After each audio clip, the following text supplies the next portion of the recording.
All right, hello once again. This is Jeff Scott of Rankin Technical College, and as part of the Rankin Technical College EWD 1000 Web Development Technologies course, I've been going through a series of, creating a series of video presentations based on the Mozilla Developer Network's Learn Web Development series.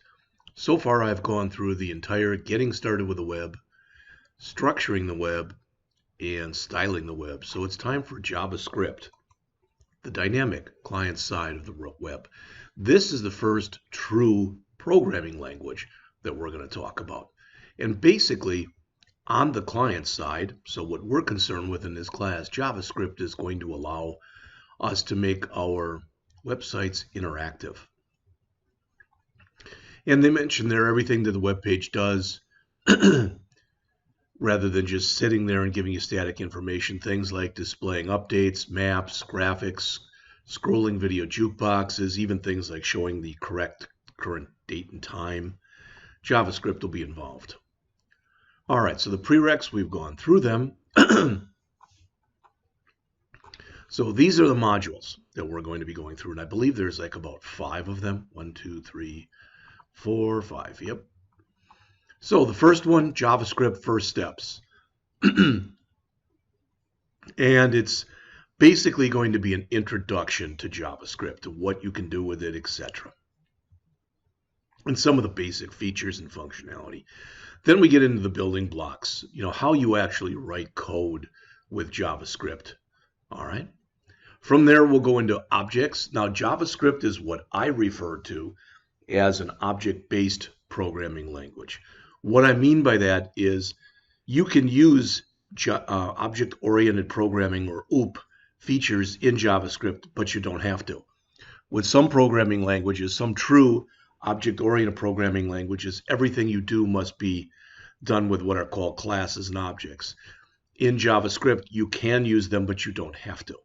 All right, we'll get into that then. Then we get into some of the more complex stuff, starting with asynchronous JavaScript. Look at what it is, why it's used, how it's used, etc. And here we begin to get into server-side stuff as well. And we end up with client-side web APIs. An API is an application program interface.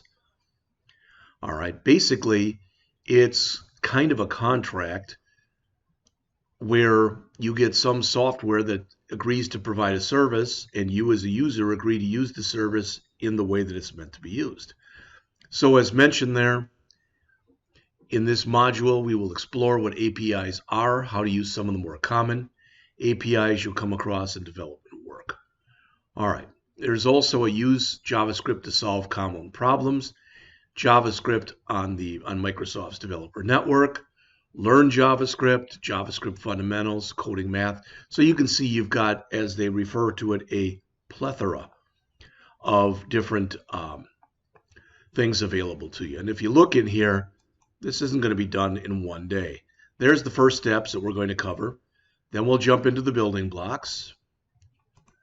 Then we'll jump into the introducing Java objects, the asynchronous JavaScript, and finally the client-side web APIs. Each one of these has got about 5 to 10 subsections. So again, we'll start it right here with JavaScript First Steps.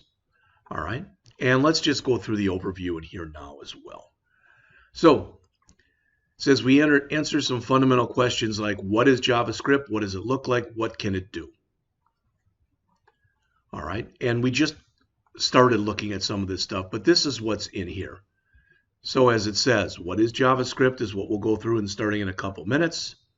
Our first splash into JavaScript, troubleshooting JavaScript, so when things go wrong, not if, but when things go wrong. What are variables? What are they? How do you use them? How to perform some basic math in JavaScript. How to handle text using JavaScript. Some useful string methods, kind of a tie-on to the handling text. And finally, arrays, which are the first data structure that we'll discuss in here. When we get done, there is a silly story generator, so we'll take a look at that as well. All right, so that's our introduction. And when I come back,